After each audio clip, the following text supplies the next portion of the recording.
bunch of English-speaking people out there and you 70 subscribers. Yoo-hoo, we're getting there. Right, today was designated to making another type of a piadina, but in actual fact, the person I was going to talk to didn't actually make it, and I'm not going to be able to do it with that person anyway. So what we're going to do now is to go over the pasta that we've already been making, but instead of doing strozzoprete, I thought we'd do orecchietti. So basically the same ingredients, just a slightly different way of pushing it out at the end. A lot easier in my opinion, just because it doesn't take quite so much time. Okay, so if you're interested, let's go. Righto, okay, so here we are. We're going to have 400 grams of flour. We're going to have 200 milliliters of warm water. We're going to have some salt, which I'll show you how much in the end. And that's it. It's all done. Got all that's missing, obviously, is the apron. And we're set to go. Okay, so we'll put the 400. I've got about 450 grams here, because that was the end of the bag. Okay, so I've got just a little bit over 200 milliliters of water, warm water here. And I'm going to put a little bit of salt as well here. Okay, so that's around about the right amount of salt. Bung it in there. Okay, start with the water. Make sure you don't get too enthusiastic here, otherwise the water will go out all over the place. Let's just start mixing it in.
Right, there we go. So we have a fairly decent rubbery kind of ball. Okay, now I'm going to leave this for about 5 minutes and then get back to it and start making orecchietti. Okay, so it's 10 minutes later. We have now the ball of pastry, or dough, or whatever we want to call it. Now what we need to do is, with a knife, literally just cut a bit off so that we can roll it. Now we're going to roll it like this, as it were, plasticine.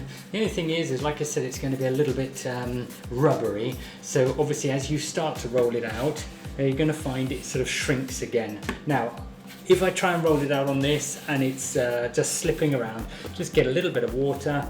Okay, again, nobody tells you this, but it will then start to roll out a bit better. Okay, so we need to get it out around about the size of your little finger. Okay,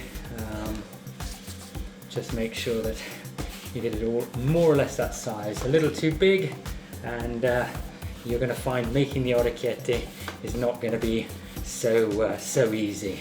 So once you've got that sort of size, again rolling it out, we'll ping back into shape. Okay, right, then I'm going to cut it in half again. Okay, roll it out. Okay, so round about that size, just take off so I can show you a good one. So we're around about little finger size.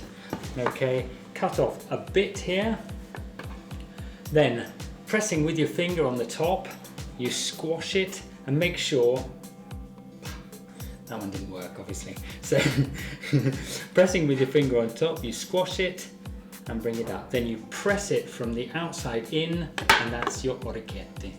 Okay, pop it down here. I've been going on with another. So cut a piece, press with your finger, and up. Out the other side. Cut, press with your finger, turn it inside out, and there it is. Cut, press with your finger, pull it. Okay, so if you like this video, please subscribe. Tell your friends, your mum, your dad, your brothers, your sisters, your cats, your dogs, anybody. Get them all to subscribe if you can.